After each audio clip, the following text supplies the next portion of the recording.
On the afternoon of August 6, 1993, at 1:38 p.m., a wall cloud formed over the town of Dinwiddie, Virginia. It was a hot, humid day typical of a Virginia summer, with temperatures in the upper 80s and dew points in the low 70s. The air was unstable. The atmosphere was primed for severe thunderstorms. The National Weather Service office in Norfolk had issued a severe thunderstorm watch earlier that morning. By early afternoon, a line of storms was developing along a cold front pushing southeast across the state. The wall cloud was not yet a tornado, but it was the precursor. At 1:41 p.m., 3 minutes after the wall cloud appeared, a funnel cloud was reported by a trained spotter near the intersection of U.S. Route 1 and Interstate 85. The spotter radioed the warning coordination meteorologist. The National Weather Service issued a tornado warning for Dinwiddie County at 1:43 p.m. The warning stated that a tornado had been sighted. It was moving northeast at 25 miles per hour. The warning covered the communities of Dinwiddie, Carson, and the city of Petersburg. At 1:44 p.m., the tornado touched down just west of the city of Petersburg in a rural area called Pleasant Grove. It was rated an F4 on the Fujita scale, with winds estimated between 207 to 260 miles per hour. The tornado was approximately 3/4 of a mile wide at its peak. At 1:45 p.m., the tornado crossed U.S. Route 460 near the intersection with Interstate 95. It struck the southeastern edge of Petersburg, a city of about 38,000 people. The tornado moved through a residential neighborhood called Ettrick Meadows. Homes were flattened, trees were debarked, cars were tossed into ponds. At 1:47 p.m., the tornado crossed Interstate 95 near mile marker 52. It lifted a tractor-trailer off the highway and threw it into a field. Several motorists were killed.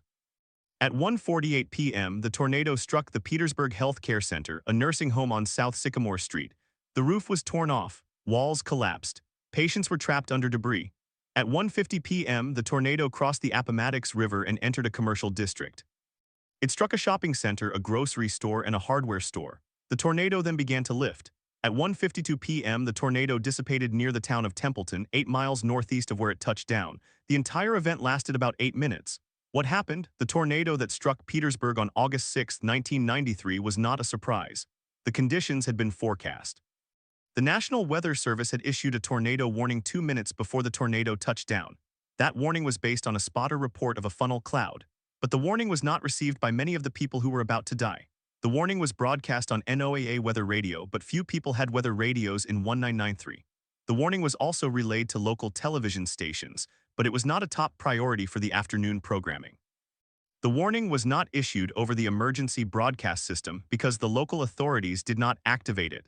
The tornado killed 4 people and injured 246.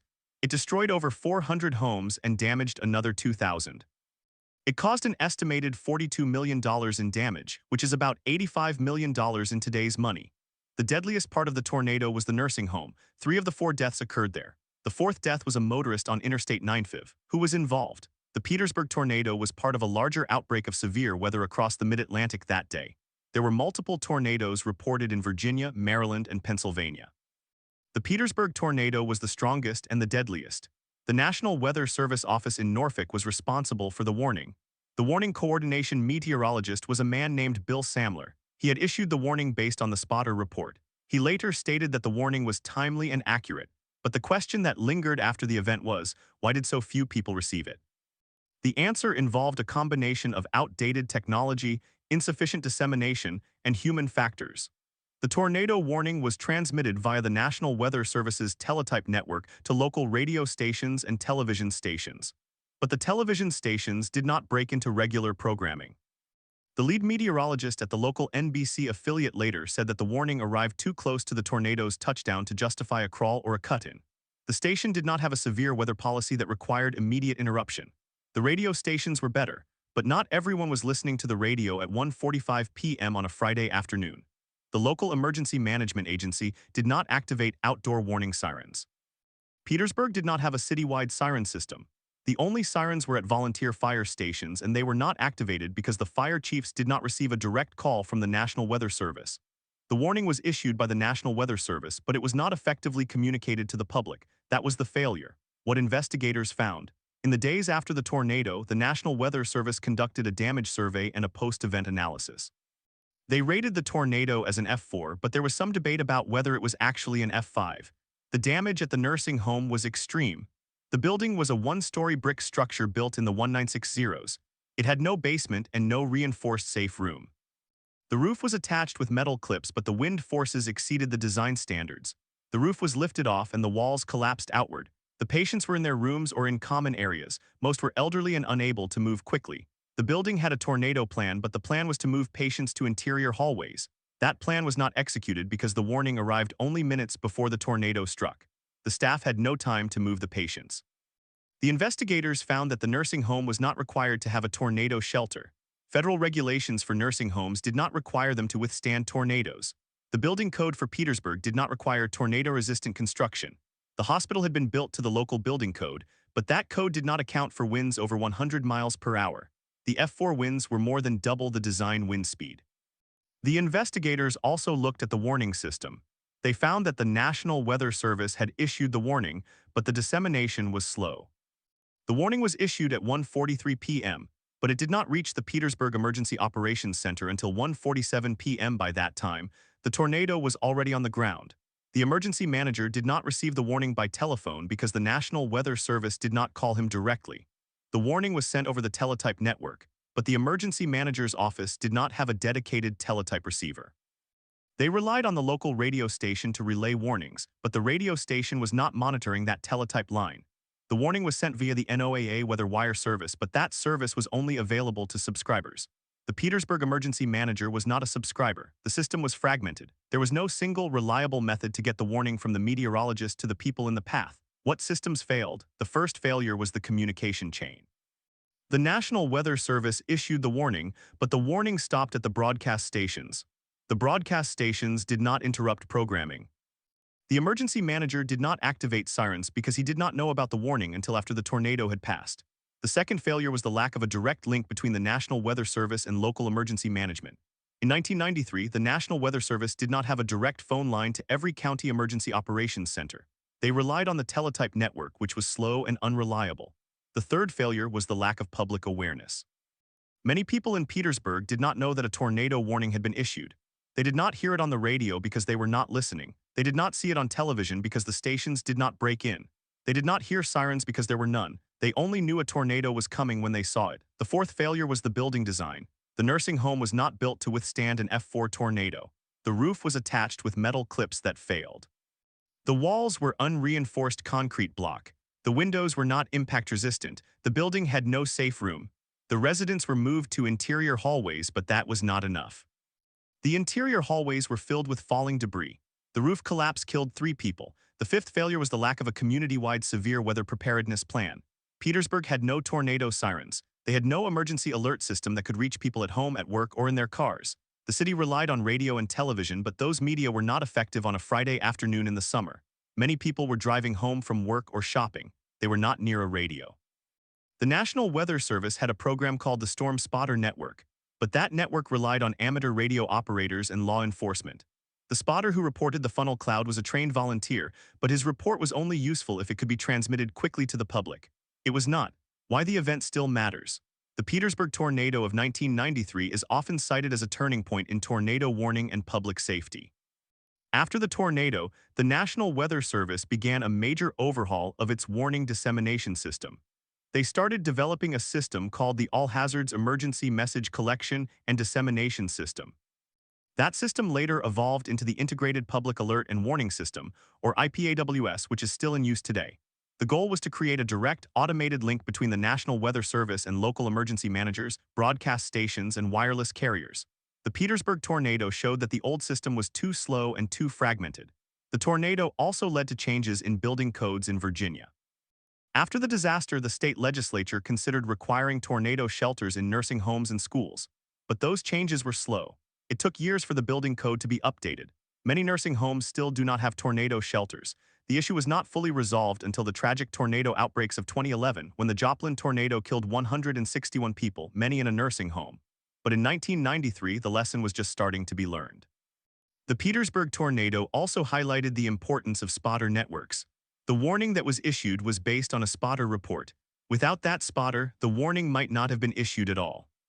The National Weather Service expanded its spotter training program after 1993, creating the SKYWARN program that now has over 300,000 trained volunteers. But the Petersburg tornado also showed that a warning is only as good as its reception.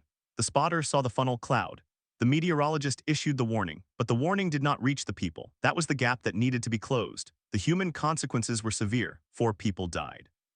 246 were injured. Many of those injuries were life-changing. The nursing home residents who survived were traumatized. Some lost their belongings, their rooms, their sense of safety.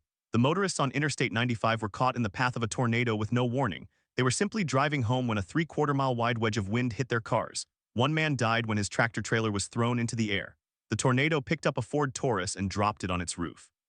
The driver survived but had severe spinal injuries. The cleanup took months. The recovery took years. The city of Petersburg received federal disaster assistance, but the process was slow. Many families were displaced for months. Some never returned. The unanswered questions from the Petersburg tornado are still relevant today. How do we get warnings to people quickly? How do we ensure that the most vulnerable populations, like nursing home residents, are protected? How do we design buildings to withstand forces that we know are coming? And how do we pay for it? The Petersburg tornado cost $42 million in damage. The cost of retrofitting buildings to withstand an F4 tornado is high. The cost of a comprehensive warning system is high. But the cost of not doing it is higher, measured in lives. In the years since 1993, technology has improved. Wireless emergency alerts now reach almost every cell phone. Television stations have automated systems that can interrupt programming with a crawl and a voiceover. The National Weather Service now has a direct line to every county emergency manager. But the gap still exists. In 2020, a tornado warning was issued for Nashville, Tennessee, but many people did not receive it because their cell phones were on silent or because the alert was not delivered to all carriers.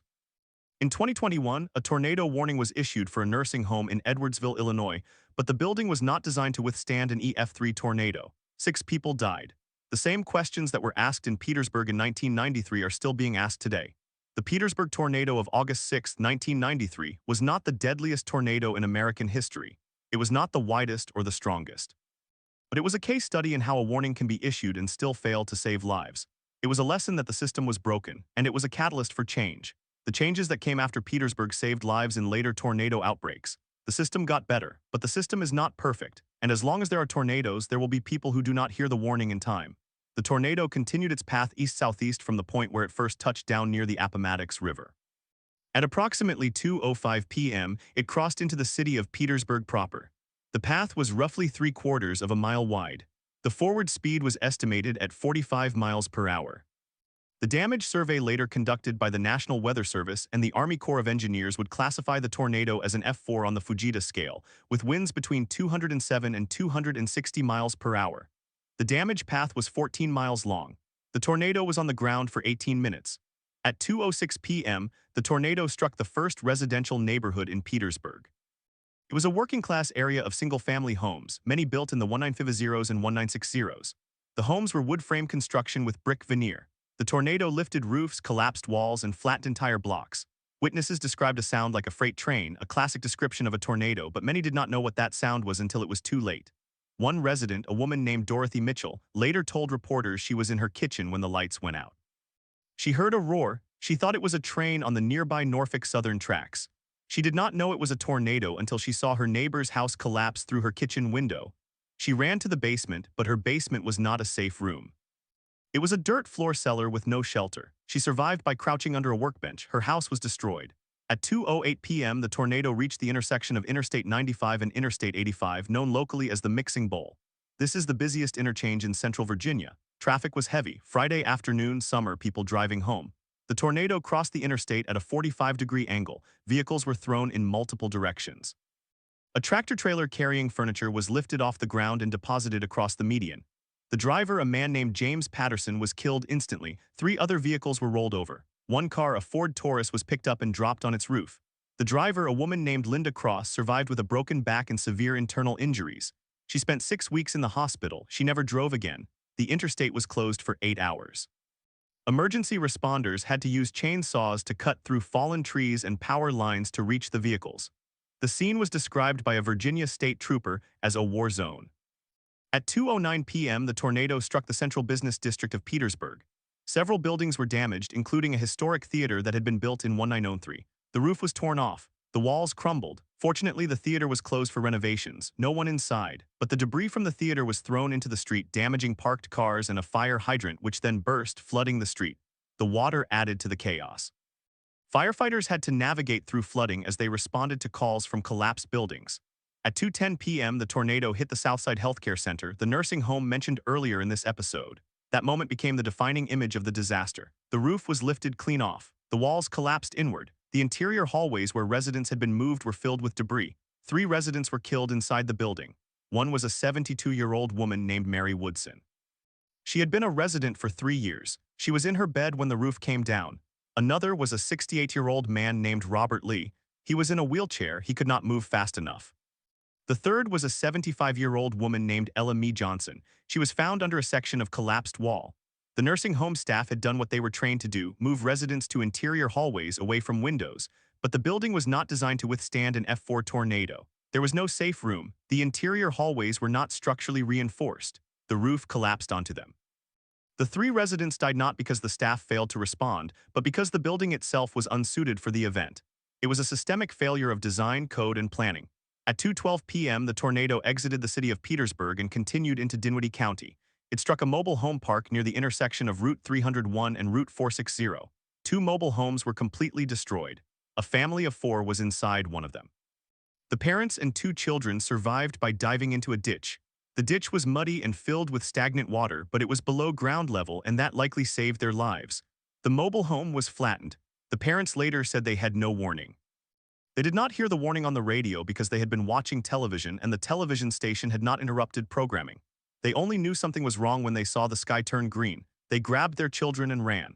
At 2:15 p.m., the tornado reached its endpoint near the town of McKinney, Virginia in Dinwiddie County.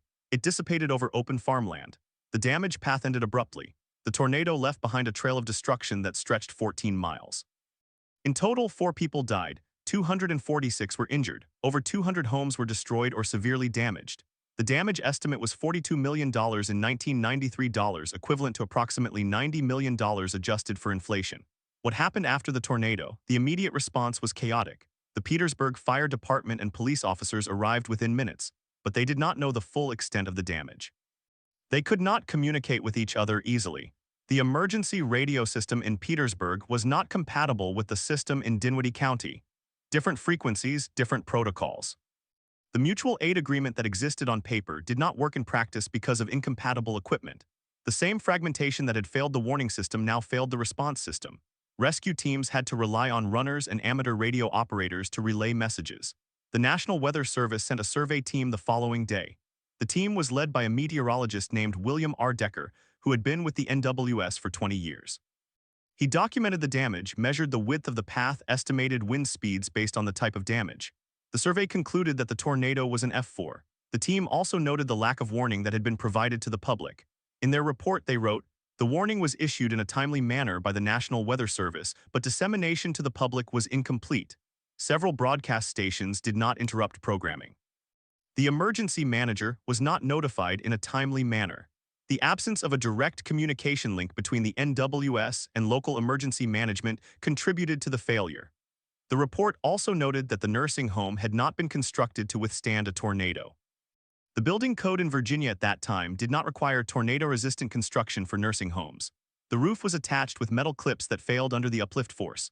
The walls were unreinforced concrete block. The windows were not impact-resistant.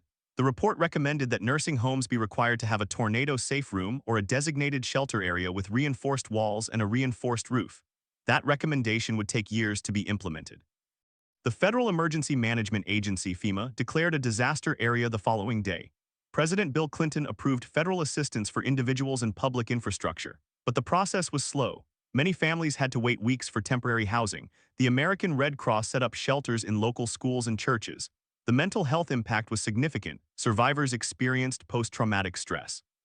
The nursing home staff who had been on duty that day later reported nightmares and anxiety. Some left the profession. The 3 residents who died were buried in separate ceremonies. The nursing home was rebuilt. It reopened a year later. But the new building included a tornado shelter in the basement, built to federal standards. The tornado also prompted a review of the National Weather Service's warning dissemination system. In 1993, the NWS was in the process of modernizing its technology as part of the NEXRAD and AWIPS programs, but those systems were not yet fully operational. The Petersburg tornado showed that even with modern radar, the warning could fail if the communication chain was weak. In response, the NWS accelerated the deployment of the All Hazards Emergency Message Collection and Dissemination System, known as HAZUS, which would automatically relay warnings to broadcast stations and emergency managers. The system was not fully implemented until the late 1990s, but it was a direct result of the Petersburg failure. The Petersburg tornado also changed how the public thought about tornadoes in Virginia. Before 1993, many people in central Virginia believed that tornadoes were rare. They were wrong. The previous major tornado outbreak in Virginia had been in 1979 when an F4 tornado hit the town of Rixieville, but the memory had faded. After 1993, awareness increased. The National Weather Service began a public education campaign called Tornado Awareness Week in Virginia. Schools started conducting tornado drills. The phrase "seek shelter" immediately became common, but the gap between knowing and acting remained. In 1996, a tornado warning was issued for the city of Petersburg again. This time, the broadcast stations interrupted programming. The emergency manager activated the sirens. No one died. The system worked, but the system only worked because the lessons of 1993 had been applied. The problem was that those lessons were not applied everywhere. In 1998, a tornado struck the city of Albany, Georgia, killing 18 people. The warning system there had similar failures to Petersburg. The same gaps existed in other parts of the country. The Petersburg Tornado of 1993 is now taught in emergency management courses as a case study in why dissemination matters. It is used to illustrate the concept of the last-mile problem in warning systems. The warning can be perfect technically, but if it does not reach the human being in time, it is worthless. The technology is only as good as the process that delivers it to the ears, eyes, and minds of the people in harm's way. Today, in 2025, the wireless emergency alert system reaches nearly every cell phone. The integrated public alert and warning system is fully operational. The National Weather Service has direct phone lines and automated systems to every county emergency manager, but there are still gaps. The cell phone alert system relies on the user having a modern phone with the service enabled and paying attention to the alert. Some people have phones on silent. Some people ignore the alerts. Some people do not have phones. The nursing home in Edwardsville, Illinois, where 6 people died in 2021, had a similar failure. The warning was issued, but the decision was made not to move residents to the basement because the basement was used for storage, and the staff feared injuries from moving residents down the stairs. The building was not designed to withstand an EF3 tornado. The owner had not invested in a safe room. The same pattern. The Petersburg tornado was a warning. It was a warning about warnings. It said that if we build systems that are only as strong as the weakest link, then the weakest link will break. And when it breaks, people die. The 4 people who died in Petersburg did not die because the tornado was inevitable. They died because the system that was supposed to protect them did not work. The system was repaired, but the system is never finished. There will always be another weak point. The question is whether we will find it and fix it before the next tornado. The Petersburg tornado also left behind a cultural memory.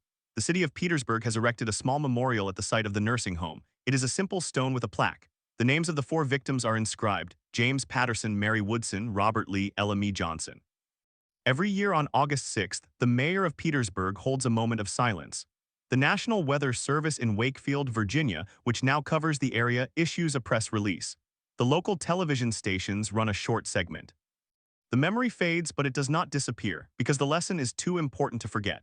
The tornado that hit Petersburg on August 6, 1993 was one of the most studied tornadoes in American history, not because it was the deadliest, not because it was the strongest, but because it revealed a fault line in the country's ability to protect its people from natural disasters. That fault line has been partially mended, but it has not been fully closed. And as long as there are tornadoes, there will be people who do not hear the warning in time. The work of improving the system continues. That is the legacy of the Petersburg tornado, a call for constant vigilance. A reminder that a warning is only as good as the last person who receives it, a call for constant vigilance. A reminder that a warning is only as good as the last person who receives it. In the years following the Petersburg tornado, the National Weather Service expanded its network of NOAA weather radio transmitters. By the late 1990s, more than 600 stations covered the continental United States. The radios were designed to automatically turn on and broadcast a tone followed by the warning message. The system was called Specific Area Message Encoding, or SAME. It allowed users to program their radios to only receive alerts for their county. In theory, it solved the problem of missed warnings. In practice, it required the user to own a radio, keep it plugged in, and set the correct code.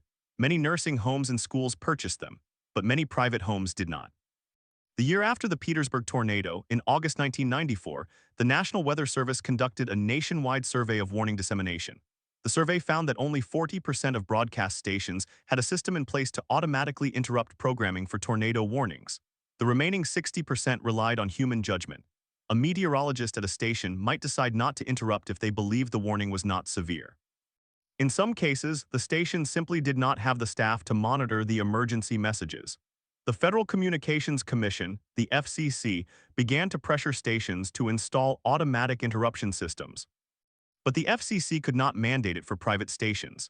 It took a series of other disasters, including the 2011 Joplin tornado that killed 161 people, to finally push the FCC to require broadcasters to participate in the emergency alert system in a more rigorous way. The Petersburg tornado also changed how emergency managers thought about nursing home preparedness. In 1994, the state of Virginia passed a law requiring all nursing homes and assisted living facilities to have a written emergency plan that included a designated shelter area. The law did not specify construction standards. It left the definition of shelter vague. Some facilities interpreted a hallway without windows as a shelter. Others used a basement storage room. The law did not mandate a tornado-safe room built to the standards of the Federal Emergency Management Agency, FEMA P36 zone. That standard would not be published until 2000. The nursing home that collapsed in Petersburg was rebuilt with a concrete block shelter in the basement.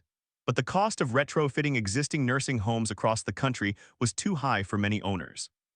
The federal government offered grants through the Hazard Mitigation Grant Program, but the application process was slow and the funding was limited. By 2020, only a fraction of nursing homes in tornado-prone states had safe rooms meeting FEMA standards. The majority still relied on interior hallways and windowless rooms. The same vulnerability that killed 3 people in Petersburg in 1993 continued to exist. In 1995, a tornado outbreak in the southeastern United States killed 22 people. One of the worst-hit areas was the state of Arkansas, where a mobile home park was destroyed. That event prompted the National Weather Service to begin issuing particularly dangerous situation tornado watches and warnings. The phrase was meant to signal an extraordinary threat, but it too relied on dissemination. If the broadcast station did not use the exact wording, the impact was. In 1996, the National Weather Service deployed the first prototype of the All Hazards Emergency Message Collection and Dissemination System, or HAZUS, in the Washington, D.C. area. Petersburg was included in that pilot. The system automatically collected warnings from the NWS and transmitted them directly to broadcast stations and emergency management agencies over a dedicated phone line. The system eliminated the need for a human operator to call or monitor a teletype.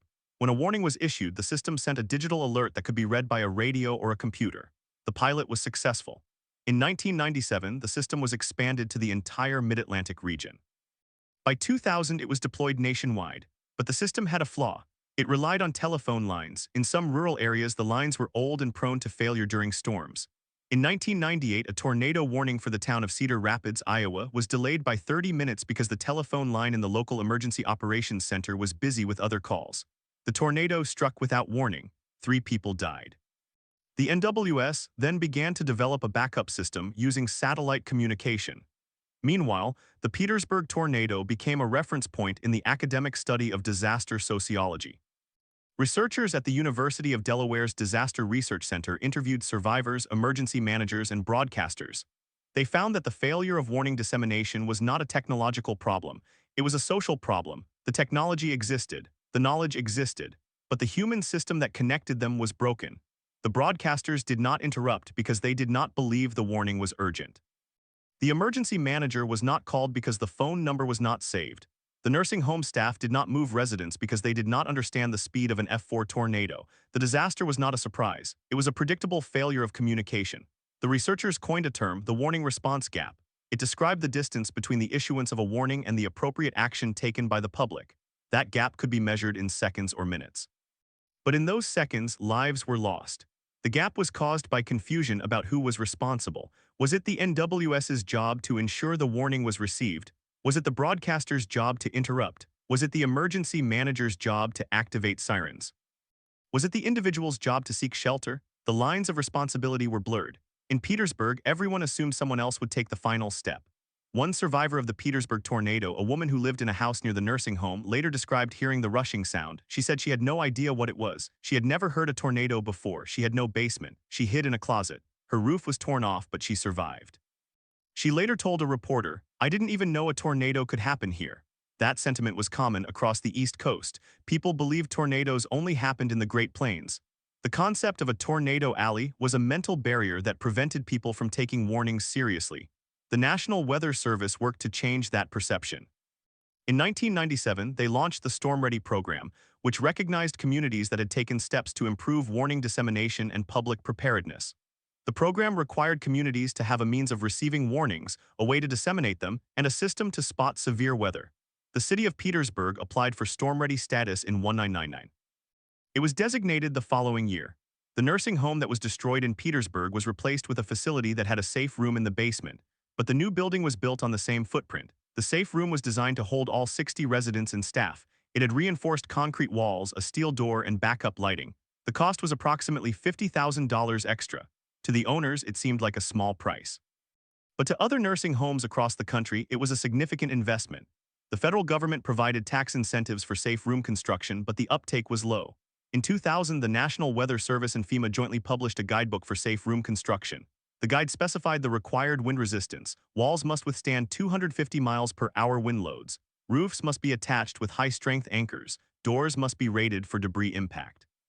The guide became the standard for new construction in high-risk areas, but it was not a code. It was a recommendation. Local building codes did not adopt it uniformly. In 2002, a tornado struck the town of La Plata, Maryland, about 150 miles north of Petersburg. The tornado was rated F4, the same intensity as the Petersburg tornado. It destroyed a high school, killed 5 people, and injured 100. The warning system in La Plata had similar weaknesses. The National Weather Service issued a warning 17 minutes before the tornado struck. The emergency manager activated the sirens. But many residents did not hear them because the sirens were not designed to be heard indoors. The broadcast stations did interrupt programming, but the warning came only 4 minutes before the tornado hit. The response time was too short for people in mobile homes and schools. The La Plata tornado reinforced the lessons of Petersburg. The National Weather Service began to experiment with new methods of dissemination, including text messages and cell phone alerts. In 2004, the federal government launched the Wireless Emergency Alert Pilot Program, which would later become the Commercial Mobile Alert System. The first test was conducted in Washington, D.C. in 2005. The results were mixed. Many participants did not notice the alert because they had their phones on silent. Others thought it was spam. In 2006, the National Weather Service published a comprehensive review of the Petersburg tornado 20 years after the event. The review concluded that the dissemination failure could not have been entirely prevented by the technology available at the time. But it also noted that the same failure continued to occur in other places. The review recommended that the NWS work with broadcasters to develop an automated system that would bypass human decision-making. That recommendation led to the creation of the Code Red and IPAWS systems that eventually became standard. But even in 2025, the warning response gap still exists. In March 2021, a tornado struck the city of Nashville, Tennessee, in the middle of the night. The National Weather Service issued a tornado emergency, the highest level of warning. Cell phone alerts were sent. Sirens were activated, but dozens of people died. Many of them were asleep, others did not have a basement. The building code in Nashville did not require tornado shelters in new construction. Same patterns of vulnerability that were exposed in Petersburg in 1993 were still present. The Petersburg tornado of 1993 was not an isolated event. It was a symptom of a system that had not yet learned to communicate urgency in a way that saved lives. The reforms that followed were real. They reduced the number of deaths in subsequent tornadoes, but they did not eliminate the risk. The problem is not just the warning, it is the human response to the warning. And that depends on education, memory, and a culture of preparedness. The nursing home in Petersburg was rebuilt. The residents who survived continued to live there. Some of them still tell the story. They remember the sound of the roof ripping away. They remember the darkness. They remember the screams. Those memories will never fade. They are the human cost of a system that failed. The memorial in Petersburg lists 4 names. But behind those names are families who lost parents, grandparents, friends. The tornado took 3 residents and 1 visitor. The visitor was a woman who had come to see her mother. She was sitting beside the bed when the roof collapsed. Her mother survived. She did not. That story is not in the official report. It is not part of the analysis of warning dissemination, but it is the reason the analysis matters. The Petersburg tornado remains a case study in the power of a warning. A warning is not a piece of data. It is a human act. It requires someone to interpret it, someone to believe it, and someone to act on it. When any of those steps fails, the warning is meaningless. The Petersburg tornado showed that a warning issued by the National Weather Service can be blocked by a person picking up a telephone, a broadcaster deciding not to interrupt, or a nursing home director deciding not to move residents. The technology is only the beginning. In 2023, the National Weather Service celebrated the 30th anniversary of the Petersburg tornado with a virtual symposium. Meteorologists, emergency managers, and survivors spoke. The message was simple: the warning system is better, but it is not perfect. The work must continue. The symposium concluded with a call to action. Every community must have a plan. Every nursing home must have a shelter. Every citizen must own a weather radio. The lessons of 1993 are still relevant. The legacy of the Petersburg tornado is not the destruction. It is the realization that a single event can expose a flaw that has been hidden for years, and that fixing that flaw requires more than just better radar or faster computers. It requires people to care enough to act before the storm arrives. The tornado that struck Petersburg on August 6, 1993, is now part of the history of American disaster response. It is taught in emergency management courses. It is cited in academic papers. It is remembered in the city that it devastated. The memorial on the site of the nursing home stands as a reminder of what was lost and what was learned. The names of the 4 who died are carved in stone, and behind the stone there is a system that, though imperfect, is stronger because of their loss. That is the story of the Petersburg tornado. It is a story of a tornado that was not as strong as it could have been, but was strong enough to break a housing. It is a story of a warning that never reached its destination. It is a story of a community that rebuilt not just its buildings, but its understanding of risk. The tornado is over. The warning is still being studied. The vigilance must never end, but vigilance alone is not enough. The system that failed on August 6, 1993 was a system of human decisions, machine limitations, and assumptions that proved deadly. In the months after the tornado, investigators from the National Weather Service, the Federal Emergency Management Agency, and the Virginia Department of Emergency Services pieced together every second of the warning chain. They found that the first indication of severe weather came at 2:30 p.m. that afternoon, when a line of thunderstorms developed west of Richmond. The radar at the National Weather Service office in Norfolk, the closest operational radar, was an old WSR-57 model installed in 1958. It had no Doppler capability. It could only show the reflectivity of precipitation, not the motion of the wind inside the storm. The meteorologist on duty saw a signature that suggested a possible tornado, but he could not confirm rotation. At 2:42 p.m., the Norfolk office issued a severe thunderstorm warning for a broad area that included Petersburg. That warning mentioned the possibility of a tornado, but it was not a specific tornado warning. The distinction mattered. A severe thunderstorm warning meant winds of at least 58 miles per hour and hail the size of quarters. A tornado warning meant a tornado was imminent or occurring. The public did not always know the difference. At 2:48 p.m., a train spotter in Dinwiddie County reported a funnel cloud 5 miles southwest of Petersburg. The spotter was a volunteer with the Skywarn program, a network of amateur radio operators that had been established in the 1970s. He called the Norfolk office on a dedicated phone line. The meteorologist took the report and immediately issued a tornado warning. The time was 2:49 p.m. The warning stated that a tornado was on the ground and moving northeast toward Petersburg at 35 miles per hour. It gave a specific path, along the Appomattox River through the heart of the city. The warning was broadcast on NOAA weather radio at 2:50 p.m., but in 1993, NOAA weather radio receivers were not common in private homes. They were used mostly by emergency managers, schools, and hospitals. The nursing home in Petersburg did not have one.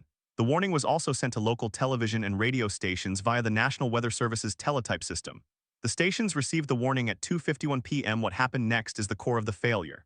The television station in Petersburg, WTVR, received the warning but did not immediately interrupt programming.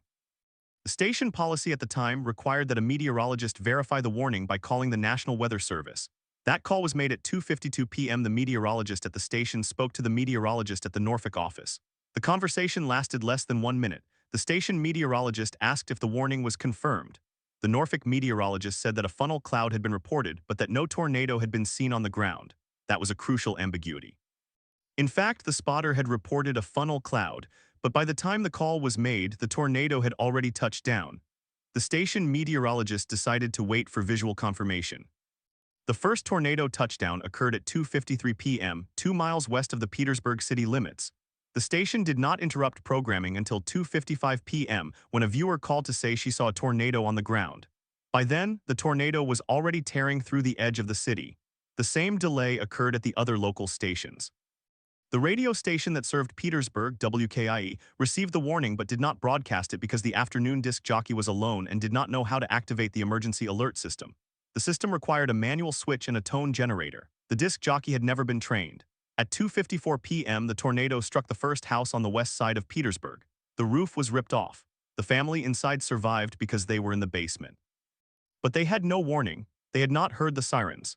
The city of Petersburg had a siren system, but it was not activated until 2:56 p.m., 3 minutes after the tornado struck. The emergency manager later said he had been waiting for confirmation from the National Weather Service. The sirens were activated manually from a console in the police department. The officer on duty heard the warning on the radio but was uncertain which sirens to activate. He activated all 11, but 3 of them did not work. One siren was in the area of the nursing home. It did not sound. At 2:57 p.m., the tornado entered the nursing home facility. The roof collapsed over the east wing. The walls crumbled. The debris was thrown across the street. In less than 1 minute, the tornado had moved through the building and continued northeast. The tornado was on the ground for 18 minutes total, carving a path 12 miles long and 300 yards wide. It destroyed 160 structures and damaged over 500 more. The final death toll was 4, all at the nursing home. 35 people were injured, 20 of them seriously. The total property damage was estimated at $30 million. The investigation that followed focused on the warning chain. The National Weather Service concluded that the warning itself was timely and accurate. The problem was dissemination. The NOAA weather radio broadcast had a range of about 40 miles, but the transmitter was located in Richmond and the signal was weak in the southern part of the city. The nursing home did not have a receiver. The local television stations delayed the broadcast by an average of 4 minutes. The radio station did not broadcast at all. The siren system was not tested regularly. The city had no written procedure for activating the sirens. The emergency manager had no direct line to the National Weather Service. He relied on commercial radio. The state of Virginia had no law requiring nursing homes to have emergency generators, backup communication equipment, or tornado shelters. The nursing home had a radio, but it was in the administrator's office, not in the common areas. The staff on duty had no way to hear the warning. The front desk had no phone line dedicated to emergency calls. The staff did not know the warning had been issued. The first indication they had was when the lights flickered and the building began to shake. The National Weather Service report, published in January 1994, made 9 recommendations. The first was that all nursing homes should have NOAA weather radio receivers with audible alarms. The second was that local emergency managers should have direct access to the National Weather Service via dedicated telephone line. The third was that siren activation procedures should be written and practiced. The fourth was that television and radio stations should interrupt programming immediately upon receiving a tornado warning, without waiting for confirmation. The fifth was that the National Weather Service should develop a system for notifying nursing homes directly by telephone.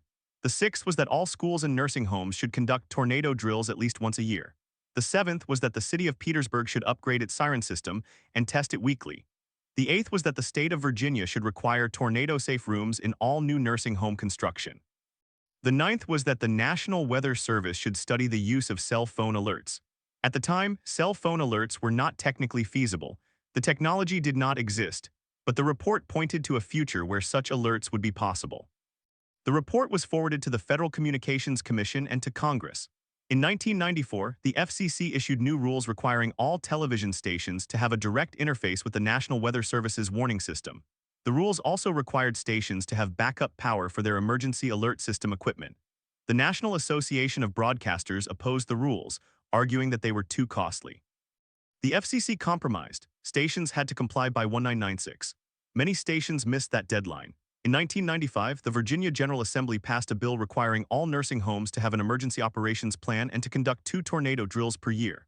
The bill also required that all nursing homes have a backup communication device, such as a two-way radio or a satellite phone. The bill passed unanimously and was signed into law in April 1995.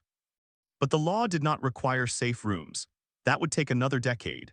In 1996, the National Weather Service began a nationwide program to install NOAA weather radio transmitters in every county. The program was funded by a combination of federal and state money. By 1999, coverage had increased from 60% to 80% of the population. The transmitter for Petersburg was installed in 1998 on a tower near the Appomattox River. The nursing home purchased a receiver in 1999. It was mounted on the wall in the administrator's office.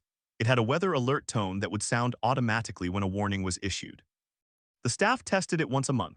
The lessons from Petersburg were studied by emergency managers across the country. In 1997, the National Weather Service published a guide called Dissemination of Severe Weather Warnings, Lessons from Petersburg. The guide was distributed to every National Weather Service office and every state emergency management agency.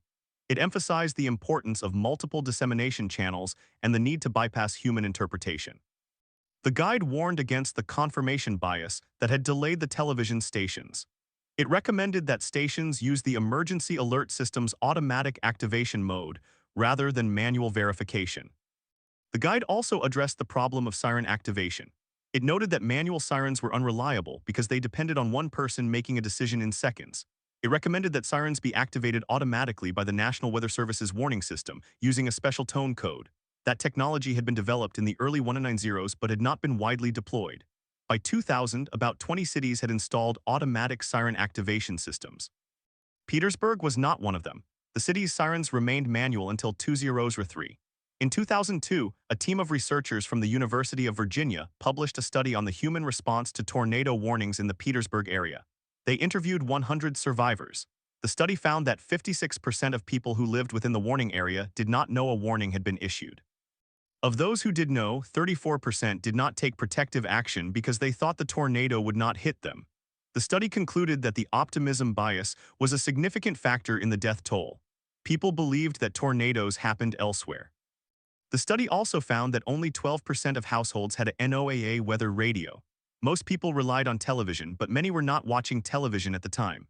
The tornado struck at 2:53 p.m. on a Friday afternoon. Many people were at work or in school. At the local high school, the principal heard the warning on his office radio and announced a tornado drill. The students took cover in the gymnasium. No one was hurt. But the school had no designated tornado shelter. The gymnasium had a large roof that could have collapsed. The principal later said he was lucky. The nursing home was not lucky.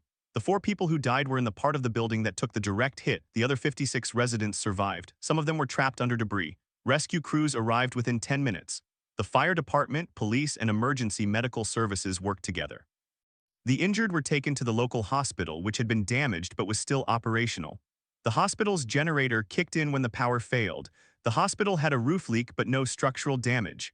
The patients were moved to the lower floor.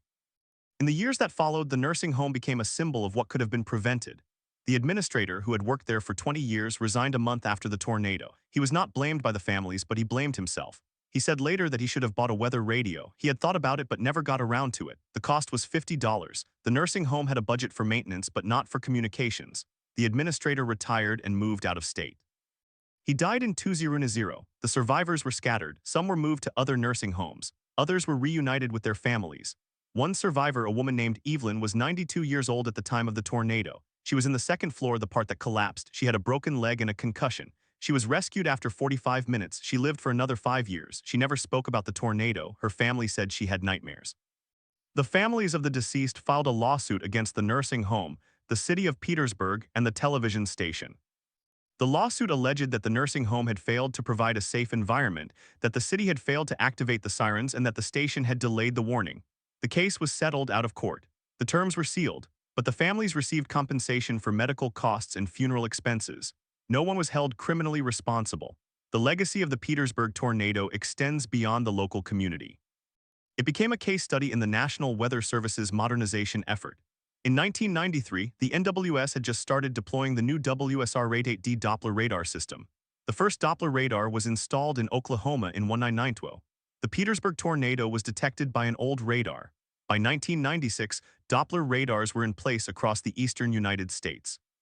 The new radars could detect rotation inside a thunderstorm up to 20 minutes before a tornado formed. The warning lead time increased from an average of 5 minutes in 1993 to 13 minutes by 2000. But the improved technology did not solve the dissemination problem. The warning still had to reach the people. In 2005, Hurricane Katrina exposed similar failures in communication. The National Weather Service had issued accurate forecasts, but the warnings did not reach the most vulnerable populations. The lessons from Petersburg were repeated on a larger scale. The same pattern of delays, missed signals, and human error occurred. In 2007, the Federal Communications Commission issued new rules requiring all wireless carriers to participate in the Commercial Mobile Alert System. The system was later renamed Wireless Emergency Alerts. The first test was in 2010. By 2015, over 90% of mobile phones in the United States were capable of receiving the alerts, but the alerts were not always effective. People often ignored them because they had received too many false alarms. The problem of warning fatigue became a new challenge. The Petersburg Tornado of 1993 remains a benchmark for those who study disaster communication. It taught that a warning is only as good as the system that delivers it, and the system is only as good as the people who operate it.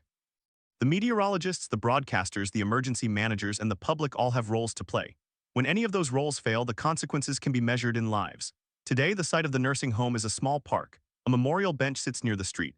The names of the 4 who died are engraved on a bronze plaque. The bench faces the direction from which the tornado came. On clear days, you can see the new nursing home a block away.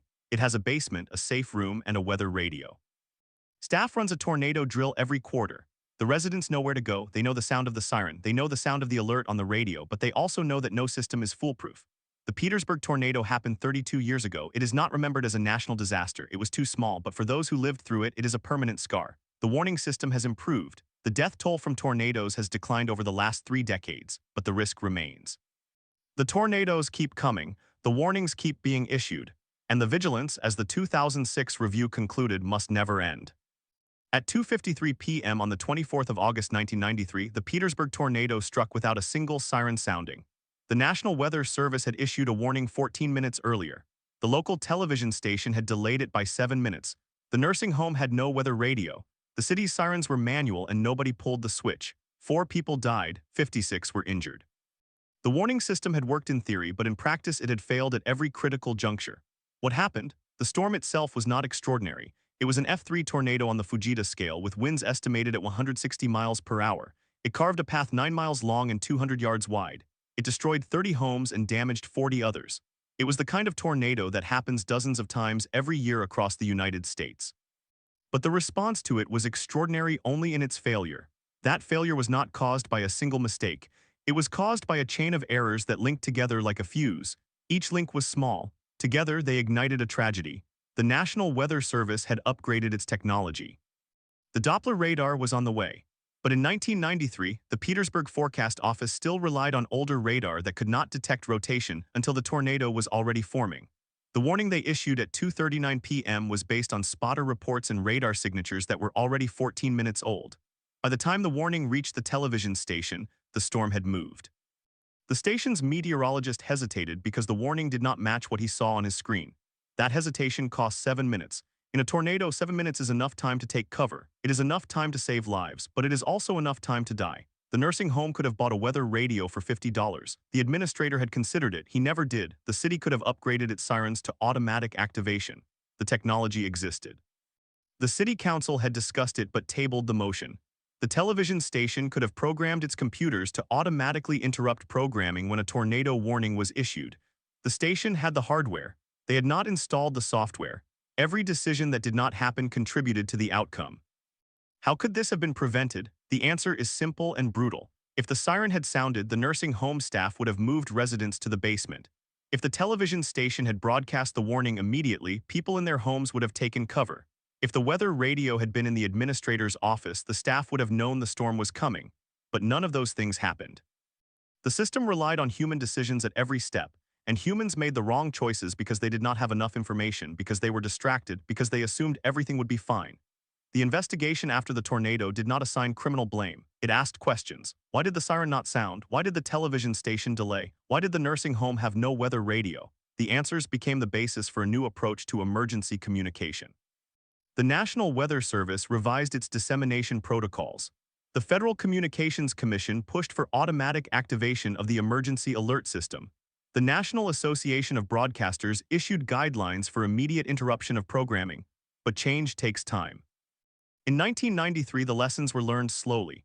By 2000, some improvements had been made. By 2010, most television stations had automated their alert systems. By 2020, weather radios were common in public buildings. The Petersburg tornado is not remembered as a national tragedy. It was too small. It did not make the evening news outside Virginia. But for the families of the 4 who died, it was everything. They lived with the grief and the questions.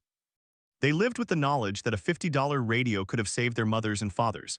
They lived with the silence of a siren that never sounded. The tornado itself was gone in minutes. The warning system took years to fix. The scars on the land healed. The nursing home was rebuilt. The park bench with the plaque remains. The names engraved in bronze are the only permanent reminder that on a hot August afternoon the system failed and 4 people paid the price. The vigilance, as the 2006 review concluded, must never end. but the vigilance is only as strong as the weakest link in the chain. And in Petersburg in 1993, the weakest link was the assumption that someone else would pull the switch.